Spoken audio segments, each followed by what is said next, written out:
Donc, le lien pour télécharger mes fichiers, mais vu que c'est un travail personnel, c'est quand même bien que... Oui, vu que c'est vous qui avez fait le dessin de départ, c'est quand même bien de continuer avec le vôtre si vous avez l'occasion, mais voilà. Pour ceux qui avaient loupé la première partie, voilà donc le lien où les deux fichiers, là où j'étais arrivé, l'anguleux et le pas anguleux, sont disponibles.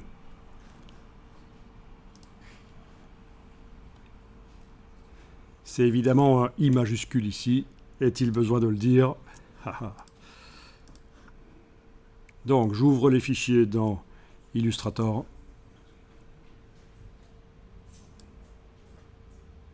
Donc, ce n'est pas la version 2024 qui a amené cette fonctionnalité objet répété miroir.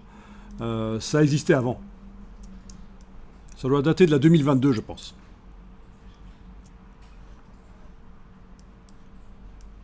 Voilà. Donc,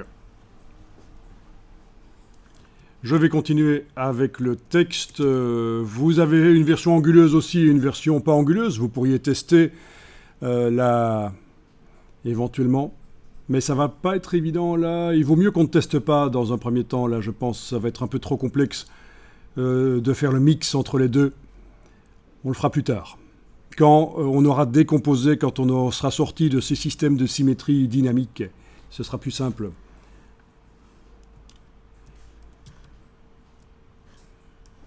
Alors, on en était arrivé à... On peut sélectionner un ou plusieurs traits et les tourner avec l'outil de transformation manuelle et positionner la cible bleue avant de commencer à tourner. C'est le centre de rotation. Ben, on va tester ça. Je vais tester ça. Je vais continuer sur la version de droite, moi. Donc la version de gauche anguleuse, finalement, c'est pas celle avec laquelle je continue. Il faut donc que j'arrive à entrer avec la flèche noire en cliquant sur un trait. Commande Y sur le Mac, CTRL Y sur le PC. Il faut que j'arrive à sélectionner. Voilà, il faut d'abord cliquer en fait. Il faut d'abord cliquer pour sélectionner l'objet. Et puis clic droit, isoler la répétition sélectionnée. Voilà, commande Y si on veut les traits. Ils sont peut-être encore un peu trop épais, mais on va en reparler plus tard de toute façon. Je ne vais pas modifier l'épaisseur ici.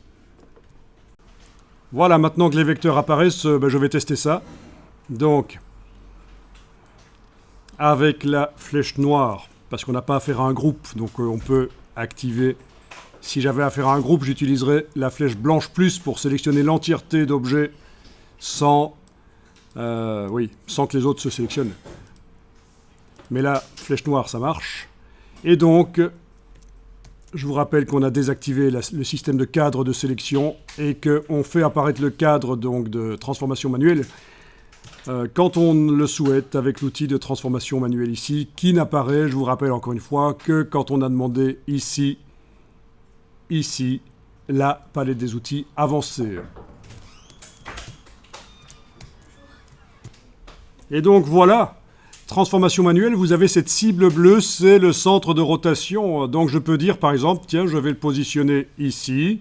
Et donc quand je vais à l'extrémité, que je me mets en dehors du cadre et que je tourne, la partie du bas, c'est le pivot. Voilà. Avec la touche commande du Mac, CTRL du PC, je vais aller activer un autre trait. Je suis en transformation manuelle. Je vais dire que le centre de rotation va être là. Et voilà, je tourne. Je vais faire la même chose pour en bas. Donc je ne vais pas activer la flèche noire. Vous voyez, j'utilise le raccourci, la touche commande sur le Mac ou contrôle sur le PC. J'active ici la forme, je lâche, je suis avec l'outil de transformation manuelle, je décide où je mets la cible bleue, par où ça va tourner. Et voilà. Voilà, il faut faire des tests. Je peux bouger aussi avec l'outil de transformation manuelle, rien ne m'interdit de bouger.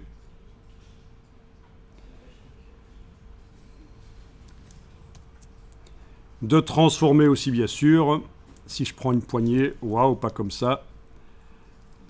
Alors, va peut-être falloir là que je fasse, avec la flèche, cliquer à côté, recliquer dessus. Voilà, lâcher le bouton pour dire que c'est pas une rotation que je vais faire, c'est vraiment une transformation de la dimension. Voilà.